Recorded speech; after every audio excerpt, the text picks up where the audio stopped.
이 책 가지고 지금 이게 이제 더 좀 팔라 그러는 거야 이게. 떨어져서 네, 큰 도움을 받았습니다. 감사합니다. 네.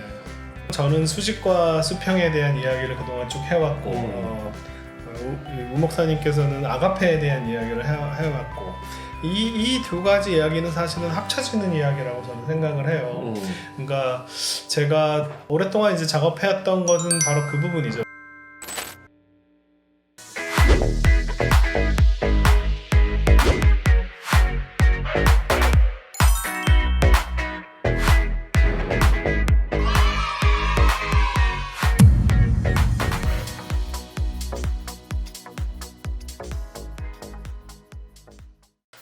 우리 동네 성사학당 송민원 교수님과 함께하는 시간이 다시 돌아왔습니다. 반갑습니다. 네. 반갑습니다. 네. 너 넥타이라고 또 자리라도 바꿔 앉을까? 넥타이를 풀 걸 그랬나? 지난번에 이제 반성적지에 예수님의 반성적지에 대한 이야기를 했고요. 이 책 가지고 지금 다시 한번. 이게 이제 더 좀 팔라 그러는 거야 이게. 이제 동력이 많이 떨어져서. 네, 좋긴 좋아요. 우리 교회에서 성경 공부도 했었고요. 네, 다 네, 책 네. 샀어요. 네, 감사합니다. 저도 이 책 가지고 지혜문학 시리즈 10회 넘게 설교를 했습니다. 큰 도움을 받았습니다. 감사합니다. 네. 그래서 내가 규범적 지혜, 반성적 지혜 이런 말 알아들어요. 이거 아닌 분들은 그런 언어를 되게 낯설고. 네, 낯선 용어. 그 책을 사봐야지 되겠네. 네. 그러니까 그 용어를 제가 학계에서 쓰는 용어인지 잘 모르겠어요. 자기가 만들어낸 거지 뭐. 저자께서 송민원 저자께서. 네, 원래 그 있는 표현인데 성서학과 고대근동학 공부하면서 미국에서는 스탠다드 위스덤. 그 다음에 반성적 지혜라는 표현은 제가 만들어낸 이야기가 맞는데 원래 용어는 약간 스캡티컬 위스덤이라고 하는 표현도 있고요. 네. 회의적인. 혹은 스페큘라티브, 네. 뭐 사변적인이라고 번역할까요? 뭐라고 할까? 한번 더 생각해보는 뭐 이런 건데 저는 그런 용어들보다 그래서 회의적 지혜 뭐 이런 표현들을 쓰기도 해요. 근데 저는 그거보다는 다시 한번 뒤집어보고 다른 관점에서 바라보고 그래서 내가 볼 때는 반성적 지혜라고 하는 표현이 낫다고 생각합니다. 규범적 지혜하고 반성적 지혜만 썼으면 책이 안 팔렸을 거예요.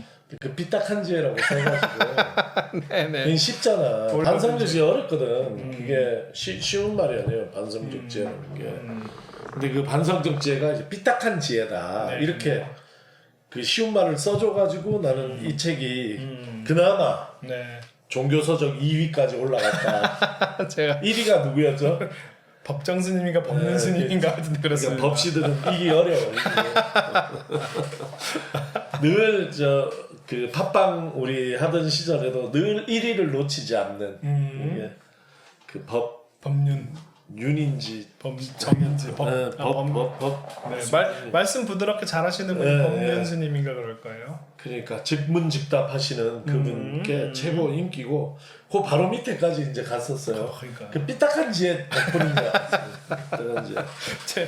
그렇죠. 그러니까 삐딱한 지혜라는 말이 들어가니까 이게 좀 톡톡 튄다 이런 느낌이 좀 있고 이해하기가 쉬웠어요. 근데 지난주 얘기는 예수님이 하시는 말씀들이 규범적 지혜, 그러니까 유대교의 굉장히 규범적인 바른 이야기들 이것을 해주는 것에 있는 게 아니라 그걸 뒤집는 삐딱한 나는 말하자면 이제 전복적 지혜 뭐 이런 말이 더 어울린다고 생각을 하는. 그렇죠. 뒤집는 그렇죠. 그러니까 가치관을 뒤집어 버리는 기존의 가치관에 맞서고 그 가치관을 뒤집는 그런 지혜의 말씀들을 우리가 이제 골라봤단 말이죠. 지난주에. 근데 오늘은 규범적 지혜 얘기를 하시고 또 이런 얘기를 하는 것에 어떤 메시지가 있는가 이 얘기를 좀 하신다고 예고를 하셨어요. 그러니까 기존의 틀을 깨고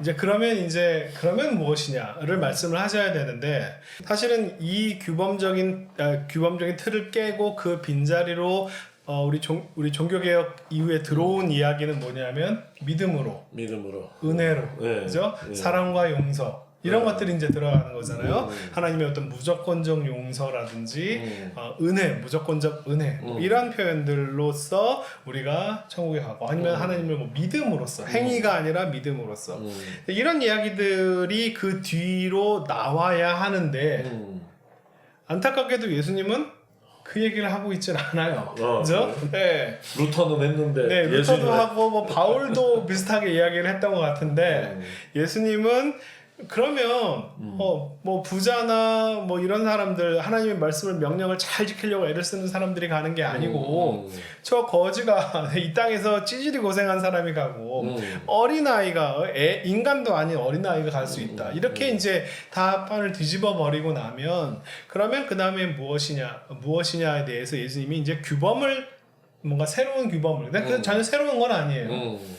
이 규범을 정립시키는데 예수님이 하신 얘기가 뭐냐면 바로 네가 옆에 있는 사람에게 어떻게 했느냐에 따라서 그것이 나눠진다 라고 얘기를 하는 거야. 바로 대표적인 게 바로 양과 염소의 비유잖아요. 그죠? 네. 뭐 25장? 네, 마태복음 25장. 예수님의 이제 정답, 그러니까 기존에 있던 정답을 부시고 예수님이 정답을 이야기해야 될 차례인데 그 정답의 이야기는 우리가 너무나 잘 아는 바로 양과 염소의 비유예요. 네가 너 형제 중에 제일 작은 소자, 옛날 표현으로는 제일 작은 자 하나에게 네가 어떻게 했느냐.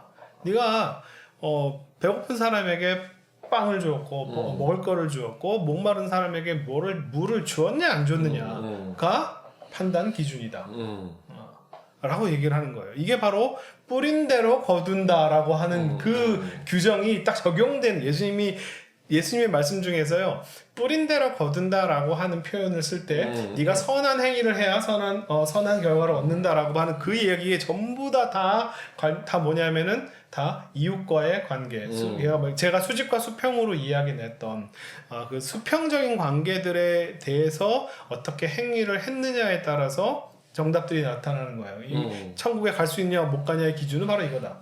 야, 그런 게 분명하게 마태복음 25장에서 얘기하시는데 네. 놀랍도록 설교되지 않는 본문 같아요. 그렇죠. 25장이. 이게 천국과 지옥에 관련된 뭐 사람들이 이렇게 뭐 환상을 보았다 뭐 이런 식의 이야기들, 그다음에 천국과 지옥에 대한 수많은 성경 구절들을 이야기를 하는데 사실은 천국과 지옥에 대해서 성경 중에 가장 많이 말씀하신 분이 예수님인데 예수님의 이 천국 비유들은 그 얘기에 없어요. 왜냐하면 첫 번째로는 기존의 틀을 다 깨버리기 때문에 도대체 예수님의 말씀으로는 도대체 누가 가는지를 파악할 수가 없어요.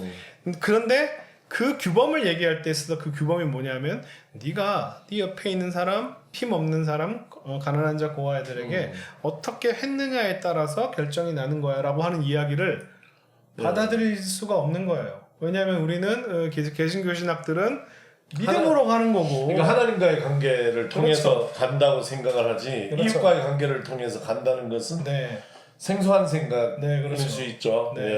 이게 아주 선명하게 예수님이 그 말씀을 하시는데도 불구하고 그것을 아무리 그 구절을 잘 알고 익숙해도 그것이 천국에 가냐 못 가냐의 기준으로 있다는 것을 잘 몰라요. 그러니까 바로 우리가 지난번에도 얘기했지만 율법학자와 하고의 대화 속에서 그것도 바로 영생에 관련된 질문이었거든. 내가 어떻게 하면 천국에 가고 내가 어떻게 하면 영생할 수 있느냐라고 했을 때 하나님을 사랑하고 네 이웃을 내 몸같이 사랑해라 라고 얘기했을 때 그 이야기의 결론은 뭐냐 하면 바로 사마리아인의 비유란 말이에요. 그 질문이 어디서 시작했냐면 내가 어떻게 하면 영원히 살 수 있는 생명으로 갈 수 있느냐라고 했을 때 거기에 대한 예수님의 대답은 사마리아인 같이 해라.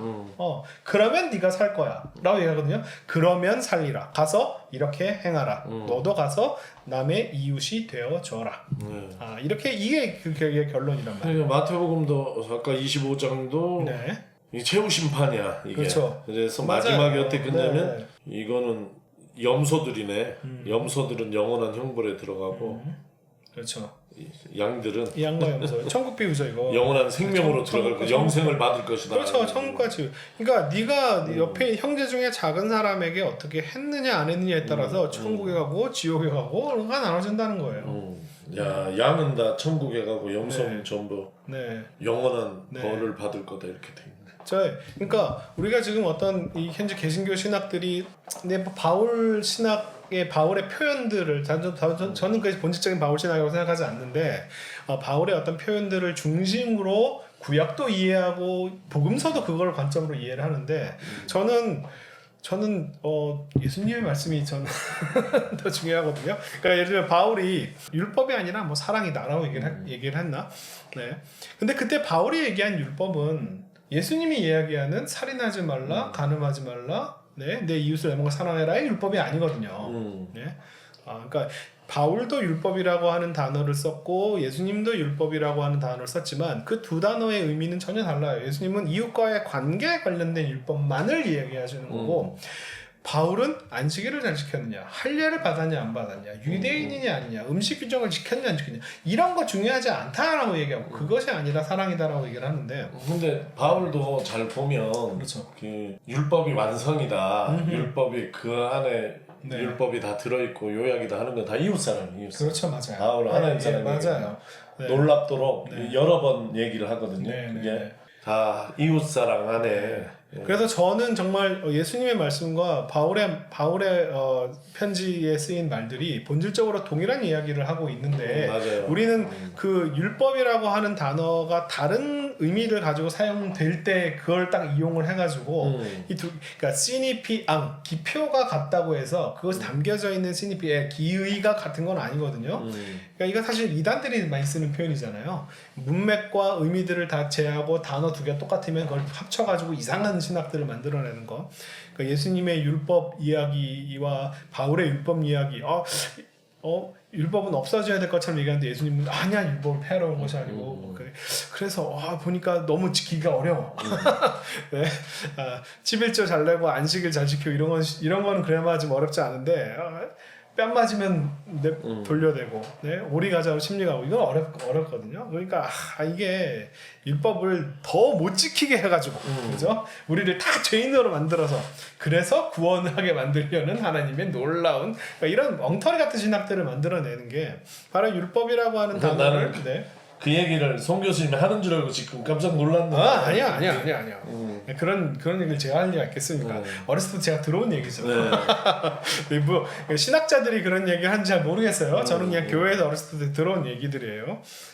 그런 식으로 바울이 쓰는 율법과 예수님이 쓰는 율법이라고 하는 단어를 두 개를 딱 끄집어서 두 개를 붙여서 해석하려니까 엉뚱한 해석들이 나오는 건데 저는 예수님의 율법은 정말 철저하게 이웃과의 관계에 관련된 이야기들만 수직적인 율법이 있고 수평적인 율법이 있다라고 우리가 전에부터 계속 제가 수직과 수평을 나누면서 얘기를 했는데 예수님은 철저하게 이 수평과의 관계에 대해서만 이야기하고 근데 바울의 이야기할 때 율법은 사실 그런 의미로 얘기하는 게 아니고요. 그죠? 그런데 마찬가지로 이게 아니라 결국은 사랑이다. 사랑이 없으면 아무것도 아니다라는 얘기를 아니 이웃사랑이라니까. 그렇죠. 바울도 네. 바울도 이웃사랑 안에 그 모든 율법이 그렇죠. 요약돼 있다 얘기해요. 그 정말 저는 최고의 그 찬가 사랑에 대한 찬가 저는 요한 1서에 있다고 생각하거든요. 네. 바로 그 요한 1서가 그것을 다 종합한 이야기인 것 같다는 생각이 들어요. 그러니까 하나님이 아가페다. 사랑이다. 라고 얘기하시고 바로 그 사랑 안에 거할 때만이 우리가 하나님을 알고 사랑을 해야 하나님을 안다 라고 얘기하는 것들이 근데 이제 전체적인 흐름으로 보면 성경 준비된 얘기가 아니라면 성경 갖고 찾아서 하진 않겠지만 예수님의 아가페는 거의 원수 사랑의 아가페야. 거기까지 가는 게 이제 바울은 이웃 사랑의 아가페야. 그게 이방인 사랑이나 또 이렇게 간다면 근데 뭐 지극히 작은 자에게 어떻게 했느냐라고 하는 건 사실은 원수 사랑은 아니죠. 아니 그래도 예수님 최고 높은 수준의 사랑이 원수 사랑의 아가페라고 예수님에게 있었어요. 원수까지도 네. 그래서 범위가 예수님의 사랑은 원수까지 사랑하는 거거든. 나를 박해하고 핍박하는 사람들까지도 그 율법 6반제라는 게 근데 그 얘기야. 그게 뭐예요? 너는 이렇게 들었다. 눈에는 그렇죠. 하지만 그러나 나는 말한다. 율법 6반제 반대로 얘기하는 그러니까 그게 이제 얘기한 안티테시스라는 안티테제라는 그렇죠, 거지. 그렇죠, 그게 그렇죠. 아까 얘기한 규범적 지혜에 대한 예수님의 삐딱한 지혜 이렇게가 제일 잘 드러난 것이 마태복음 5장에서 7장 사이에 있는 산상설교 중에 율법 6반제가 들어있잖아요. 그 얘기가 그 얘기에 의하면 예수님이 얘기하시는 사랑의 아가페 범위는 원수까지야. 엄청나요. 근데 이제 바울 가면 원수 얘기는 조금 없어져. 그러면서 약간 이웃인데 좀 다른 사람, 나와 다른 사람. 그러니까 제일 유명한 거는 그리스도 안에 있으면 헬라인도 없고 유대인도 없고 뭐 종도 없고 자유인도 없고 이런 얘기잖아요. 그렇죠. 근데 요한일서로 가면 요한일서에서 아가페는 굉장히 뭐랄까 약간 교회 안의 사랑. 요한일서. 네, 요한 공동체 안의 사랑 이렇게 사실은 그렇죠. 네, 범위가 점점 줄어들어. 그래서 그 범위 밖에 있는 사람을 되게 저주하는 그리고 동시에 나오죠. 그게 굉장히 중요해요. 그래서 이게 좀 현실적이지 어떤 면에서는 우리 출발은 요한 1서부터 하는 게 맞는 거죠. 예수님 저 멀리 계셔. 원수를 사랑하기 어렵거든. 그러니까 일단은 요한 1서부터 시작하는 건 좋을 것 같아요. 아가페의 출발은. 그래서 뭐랄까 우리가 한편으로는 저는 수직과 수평에 대한 이야기를 그동안 쭉 해왔고 우 목사님께서는 아가페에 대한 이야기를 해왔고 이 두 가지 이야기는 사실은 합쳐지는 이야기라고 저는 생각을 해요. 그러니까 제가 오랫동안 이제 작업해왔던 것은 바로 그 부분이죠. 그러니까 믿음이라고 하는 그 단어가 종교개혁 지난 500년 동안 하나님의 교회를 살린 언어라고 저는 생각을 해요. 근데 500년쯤 이제 지나고 나서 보니까 오히려 이 피스티스라고 하는 단어, 믿음이라고 하는 단어가 어떤 면에서는 이미 너덜너덜해 한편은 너덜너덜해졌다. 그리고 예전에 사실은 캐톨릭이 행위를 얘기했 행위가 아니라 믿음이다라고 했을 때 그 행위는 뭐냐면 쉽게 얘기하면 헌금 잘 내고 그죠? 보석. 헌금 왜냐면 죄값을 치르기 위해서 헌금을 잘 내고 그다음에 뭐 신부님 말씀 잘 듣고 뭐 미사 열심히 참석하고 이런 내용이었는데 그게 아니고 그죠? 그게 아니고 믿음이다라고 하는 이야기를 통해서 이 행위를 반박을 했는데 500년쯤 지난 뒤에 지금의 우리가 믿음이라고 얘기했을 때 그 믿음 교회에서 누가 믿음 좋은 사람이냐면 주일성수 열심히 하고 목사님 말 잘 듣고 그죠? 그 11자 현금 열심히 하면 저 사람 믿음 좋은 사람이라고 얘기를 하잖아요. 그죠?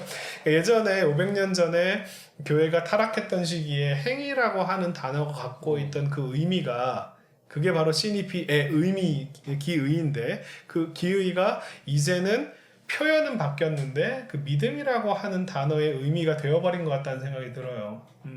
그래서 다시 한번 교회를 살리는 새로운 어떤 화두들이 필요하다라고 저는 생각을 하고 저는 그 화두를 한편으로는 관계라고 하는 단어, 그러니까 이웃과의 관계를 이야기하는 서로 상호간의 관계에 대한 이야기로 생각하고 그것을 성경적인 언어로 표현하자면 아가페다라고 얘기하는 우리가 아가페라고 하는 단어 그동안 우리가 피스티스라고 하는 걸 중심으로 해서 하나님은 어떤 분이시고 그리스도는 어떤 분이고 성령은 어떤 분이고 인간은 어떤 존재고 하나님과 인간의 관계는 어떤 거 사실 피스티스라고 하는 단어를 중심으로 쭉 설명을 해왔다면 이제는 우리가 아가페라고 하는 단어로 전체 조직신학적인 틀을 좀 다시 한번 살펴봐야 되지 않을까. 맞아요. 죄라고 하는 단어도 제가 이웃 간의 폭력이라고 하는 것을 강조해서 이야기했던 것처럼 뭔가 죄라고 하는 것이 무엇이냐에 대해서도 하나님의 명령을 수직적인 것을 어기는 그런 의미보다는 이웃과 상호 간의 어떤 폭력, 아가페가 깨지는 상황들 이런 것으로서 죄는 무엇이고 구원은 무엇이고 천국은 무엇이고 사실은 이게 우리가 많이 해왔던 작업들이긴 한데 그것을 피스티스라고 하는 관점이 아니라 이제 아가페라고 하는 관점으로 다시 한번 재정립을 할 필요가 있지 않을까? 우리 우동서당 시즌 3의 1편 그러니까 내가 나온 1편에서 그 얘기를 했었어요. 피스티스의 의미가 뭐냐. 피스티스 행동 언어다. 행동 언어이기 때문에 데살로니전서 1장 6절인가 믿음의 행위, 사랑의 수고, 소망에 있네 그 얘기 나오거든요. 그 믿음의 행위가 개혁성경에 믿음의 역사로 번역됐거든. 그렇죠. 믿으면 일어나는 역사 이렇게 그게 아니라 그렇죠. 믿음은 좋은 건데 행위는 나쁜 거여야 되는데 같이 그걸 가는 행위라고 번역을 할 수가 없으니까 믿음의 역사 이런 식으로 이제 번역을 하는 거죠. 에르곤인데 헬라어로 그건 네. 사실은 행위거든. 그렇죠. 믿음에 따라오는 행위, 믿기 때문에 사라지는 삶 이런 건데 그게 아가페거든. 그래서 믿음을 어떻게 해석하느냐에 따라서 믿음과 아가페가 같이 갈 수 있는 영향이 그 공간이 생기는 거야. 믿음을 잘못 해석하면 기존에 말하자면 이제 개혁 신학 이런 데서 얘기하는 것처럼 마음으로 믿기만 하면 그렇죠. 인지적으로 동의하기만 하면 이런 식으로 한다면 사랑하고 같이 대립하는 관계가 되는 그렇죠. 거거든요. 근데 네네. 믿음을 본 뜻으로 믿음이 행위 언어고 행동 언어라는 삶의 언어라는 것을 인정하고 간다면 믿음하고 아가페 같이 짱이 돼서 갈 수 있어요. 기독교 신학은 그 두 개 위에 서야지 되는 네네네. 거거든. 근데 그게 잘 안 되는 것 같아. 그래서 믿음하고 은혜하고 지금 같이 가잖아요. 네. 믿음 믿기만 하면 받은 네, 하나님의 은혜로. 은혜 이렇게 은혜로. 가는데 그 아가페 들어갈 자리를 거기에 만들어야지 돼. 네, 예, 그렇죠. 그래서 전적으로 동의를 합니다. 네. 예. 그래서 저는 예수님의 말씀, 복음서들을 중심으로 해서 다시 좀 우리 기독교 신학들을 좀 재편성하고 싶다라고 하는 마음들을 가지고 있습니다. 그러니까 이 얘기의 핵심은 뭐냐면 예수님이 삐딱한 지혜를 가지고 기존에 있던 유대교적인 네. 기존 사회 체제의 가치관을 붕괴를 시켰어. 그리고 예수님이 새로운 규범을 만드신 거예요. 규범이 없는 게 아니라 그렇죠. 네. 규범적 지혜를 주셨는데 그게 뭐냐면 내 형제 중에 지극히 작은 자에게 잘하라는 얘기예요. 그렇죠. 그러니까, 그렇죠. 예. 네. 그러니까 수평적인 사랑. 그런데 그것도 그냥 그 차원도 진짜 여러 가지거든. 그 중에 특별히 약한 자들에게 잘하라 하는 구약에 있는 그렇죠. 뭐 이미 예레미야도 있는, 그런 얘기했고 예. 이사야도 그런 얘기했고 사실은 이 어떤 예언자적 전통들의 수평적인 그렇지. 것을 네. 강조하는 예언자적 전통에 예수님이 서 계시면서 이것이 정말 중요하다. 그래서 제가 세계명 얘기하면서 수직적으로 하나님께 무엇을 갖다 바치는 게 그 중요한 게 아니라 이웃에게 어떻게 하느냐가 닥칩니다. 예. 얘기들. 그거를 예수님이 규범으로 얘기를 하신 거다. 그게 이제 서로 사랑하라는 계명 속에 담겨 있는 뜻이겠네요. 그죠? 네, 그렇죠. 예. 가서 사마리아인이 했던 것처럼 가서 이웃이 되어줘라. 그러면 살리라. 이렇게 돼 있습니다. 그 예, 표현이 예. 네가 그렇게 가서 해라. 그러면 살리라. 예. 이제 이러면 이제 교회에서 많이들 우리는 그런 믿음이 부족해서 하나님께서 그런 능력을 주시. 근데 예수님은 그런 얘기는 안 하거든요. 잠깐만 너희는 못하겠지. 내가 좀 할게 도와줄게. 이게 아니라 가서 그냥 해. 그러면 살리라. 이렇게 얘기하거든요. 이게 바로 이거는 구원과 영생에 관련된 문제예요. 뭐 그러니까 우리가 구원과 영생에 관련된 것은 어떤 믿음을 통한 것이고 행위는 혹은 사랑은 구제는 뭔가 부차적인 것이고 혹은 두 번째 달리는 것이 아니라 이래야 산다, 이래야 영생할 수 있다라고 이야기하는 예수님의 이야기는 그 질문을 하는 내가 어떻게 하면 영원히 살 수 있습니까? 네, 이거 아주 자기의 더 살고 싶다는 욕망을 이야기하는 부자임에도 불구하고 그죠? 그런 사람들에게 가서 이웃을 사랑해라라고 하는 수평으로 돌리시는 예수님의 어떤 놀라운 근데 나는 그 사람 너무 나쁘게 얘기 안 했으면 좋겠어. 예, 그래도 예. 질문의 수준이 높잖아요. 그렇죠. 어떻게 하면 영생을 얻겠습니까? 그러니까 이게 그게 사실은 이미 부자인데 거기 더해가지고 뭐 영적인 것까지 얻으려고 한다 이렇게 보기보다는 네. 그래도 그런 질문을 가지고 던지고 있는 좀 훌륭한 사람으로 보여요. 사실은 그 사람은 당대에 있어서 그런 질문을 가질 필요 자체가 없는 사람이었죠. 왜냐하면 누구나 다 인정하는 저 사람은 천국행 넘버원인 사람이었을 테니까. 근데 그럼에도 불구하고 그렇죠. 그런 질문을 놓지 않고 그렇죠. 예수님께 찾아와가지고 물었다는 것은 좀 좋게 얘기해주면 좋겠어요. 네, 유다천녀는 그렇고 율법학자 같은 경우는 이제 예수를 시험하여 뭐 이런 표현들 나타나죠. 맞아요. 그죠? 한번 테스트 한번 해보려고 뭐 이런 표현들로 나오기 때문에 약간 의도성이 있는 질문일 경우도 있죠. 네, 네, 그거 물은 사람 있잖아요. 그 선한 사마리아 사람 네, 얘기하는 네. 그때는 그 표현이 나와요. 네, 그렇죠. 율법학자의 그래서, 경우에는 그렇죠. 네. 예수님을 실험하려고 하는 네. 것이. 네. 제가 바울까지 건드리기에는 너무 선을 넘는 것 같고 지금까지 어떤 수평과 수직 그다음에 제 책을 통해서 뭐 규범적 지혜, 반성적 지혜 이런 얘기들을 해서 오늘 좀 종합적으로 제가 생각하는 것들을 말씀을 드렸습니다. 이제 한 편의 어떤 긴 어떤 이야기들을 좀 마무리 좀 해야 되지 않을까라는 생각이 듭니다. 예, 그래서 오늘로 일단 수직 수평으로 이어져 온 성경 보기의 강조점을 둔 그런 이야기는 한편 이제 마무리가 좀 되는 것이네요. 네. 예, 새로운 얘기. 그 다음에는 뭐 할까요? 내가 볼 때는 히브리어를 잘 살려서 하는 게 좋을 것 같아요. 예. 좋은 생각입니다. 본문을 잘 살려가지고 네. 본문 얘기하는 것이 좋을 것 같고 네, 히브리어 그런 제안을 좀 해봅니다. 뭐 알겠습니다. 더 구체화되면 소개해드리기로 하고 네. 오늘 우리 동네 성사학당은 여기서 마치겠습니다. 고맙습니다. 감사합니다.